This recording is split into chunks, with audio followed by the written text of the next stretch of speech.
What if I tell you, there is a country where some of history's greatest empires marched in with confidence, only to leave with disappointment?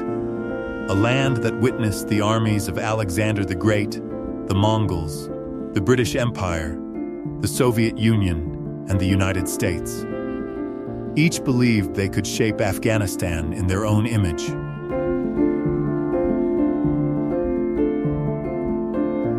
Yet history tells a different story, because long before Afghanistan became known for conflict, it was known for something else. It was one of the world's greatest crossroads, a place where civilizations didn't just meet, they transformed one another.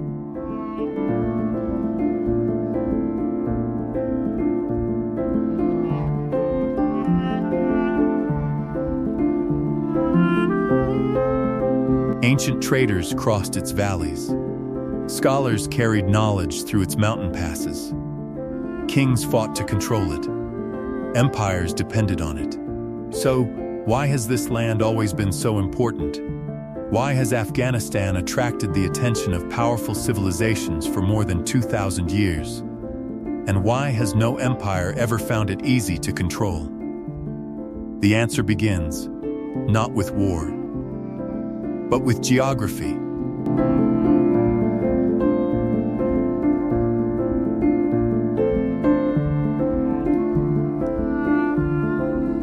At first glance, Afghanistan appears almost impossible to inhabit. Towering mountains dominate the landscape. Deep valleys divide entire regions. Vast deserts stretch across the south. Winters can be unforgiving. Summers can be relentless. Nature never offered easy survival.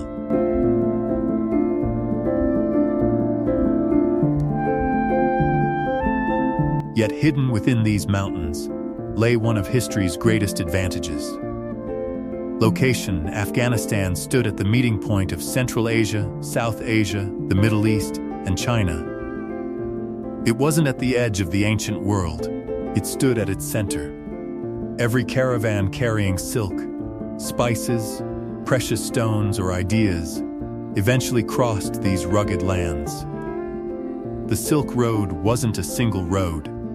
It was a network of countless routes, and Afghanistan became one of its most important gateways. Merchants rested here, languages mixed here, religions spread here, cultures met here.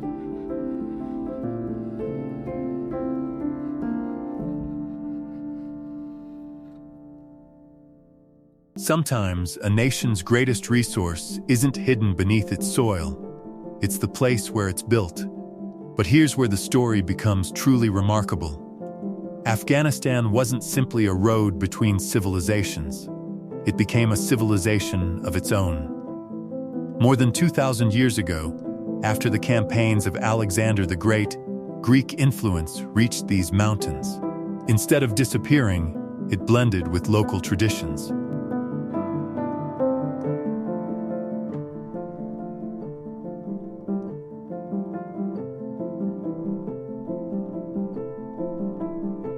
The result was something extraordinary: the Greco-Bactrian Kingdom, a civilization where Greek art met Central Asian culture, where Eastern beliefs mixed with Western ideas, where history created something entirely new.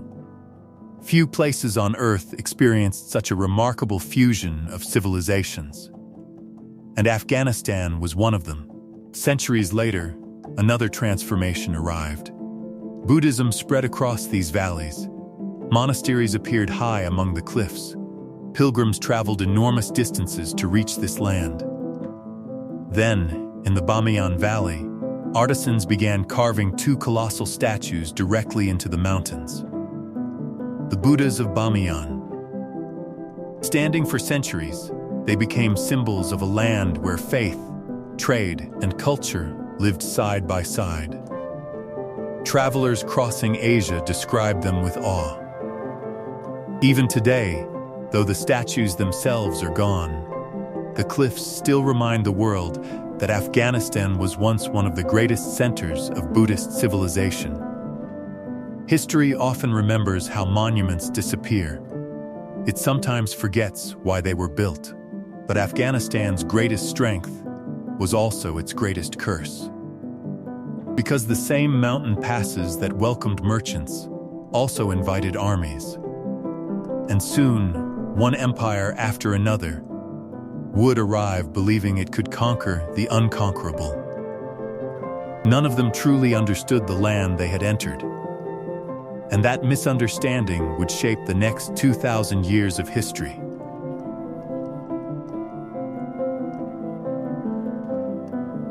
There is an old saying, you don't conquer Afghanistan, you survive it. History has tested that idea for more than 2,000 years. Because after merchants came, the armies arrived. The Persians marched through these valleys.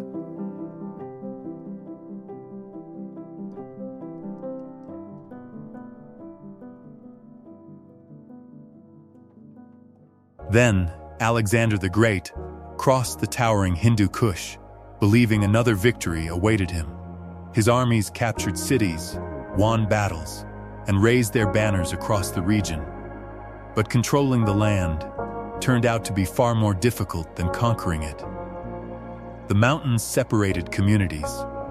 The valleys created natural strongholds. Every pass became a challenge. Every victory demanded another. Alexander eventually moved on. His empire expanded. But Afghanistan remained what it had always been, a land that could be entered, yet never completely controlled. And he wouldn't be the last to learn that lesson. But here's where the story takes an unexpected turn. Afghanistan wasn't simply resisting empires. It was quietly absorbing them. Every civilization that passed through these mountains left something behind. Languages evolved. Architecture changed. New traditions emerged. Persian influence blended with local customs. Turkic cultures arrived. Islam gradually spread across the region, transforming the spiritual and cultural identity of the land.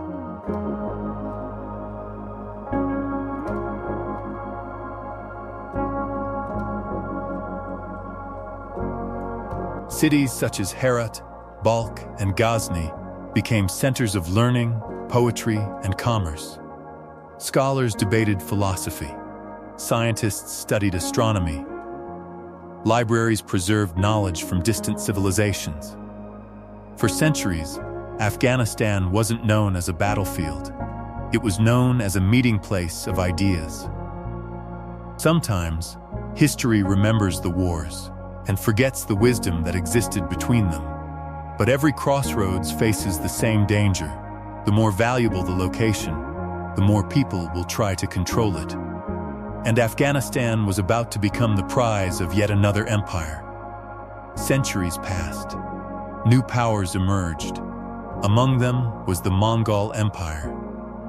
Led by Genghis Khan, its armies swept across Asia with astonishing speed. Kingdom after kingdom disappeared before them. Even Afghanistan could not escape the storm. Entire cities were devastated. Ancient centers of learning were reduced to ruins. Communities that had flourished for generations suddenly vanished. It became one of the darkest chapters in the country's long history. Yet even after such destruction, life slowly returned.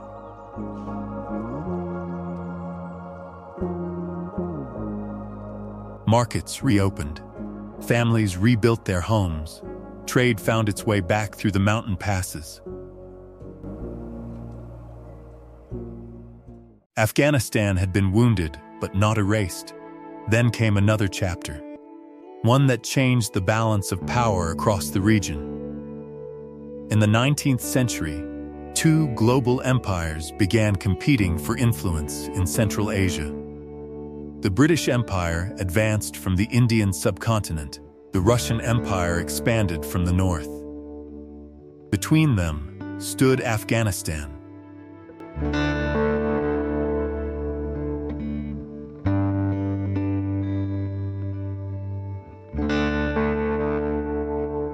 This rivalry became known as the Great Game. To Britain, Afghanistan was a buffer protecting India. To Russia, it was a gateway toward warmer waters. To the Afghan people, it was their home. 3 major wars followed between Britain and Afghanistan. Each began with confidence. Each proved far more difficult than expected. Afghanistan remained independent.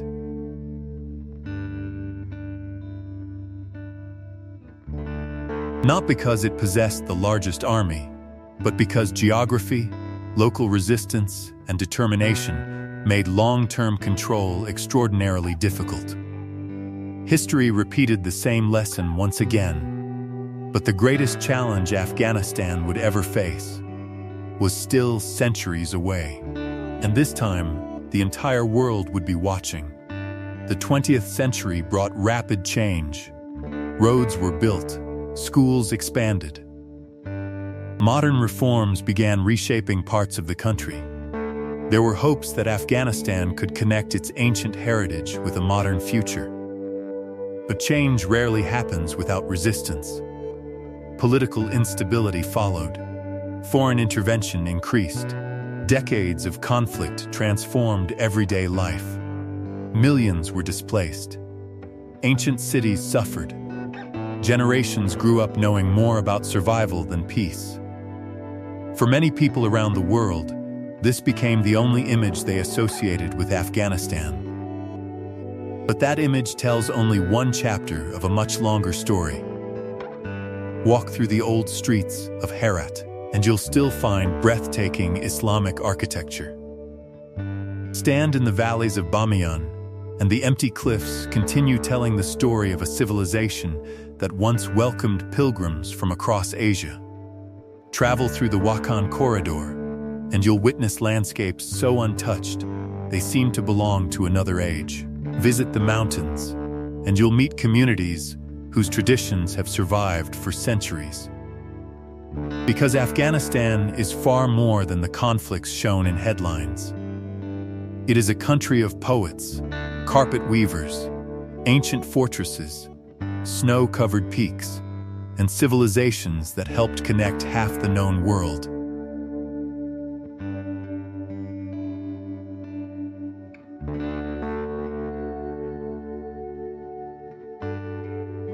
Perhaps that is Afghanistan's greatest lesson. History has tried to define this land through conquest. Yet its true identity was never built by conquerors. It was built by the people who stayed, the traders who crossed its valleys, the scholars who filled its libraries, the families who rebuilt their homes, generation after generation. Empires came believing they could change Afghanistan. Instead, Afghanistan changed them.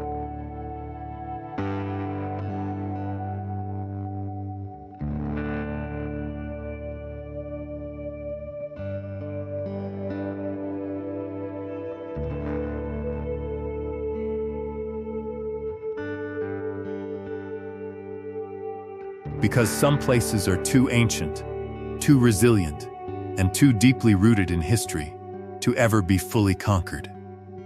And perhaps that's why, even after thousands of years, the story of Afghanistan is still being written. In our next documentary, we'll explore another remarkable nation whose geography shaped the destiny of civilizations, and whose story is even more surprising than you might imagine.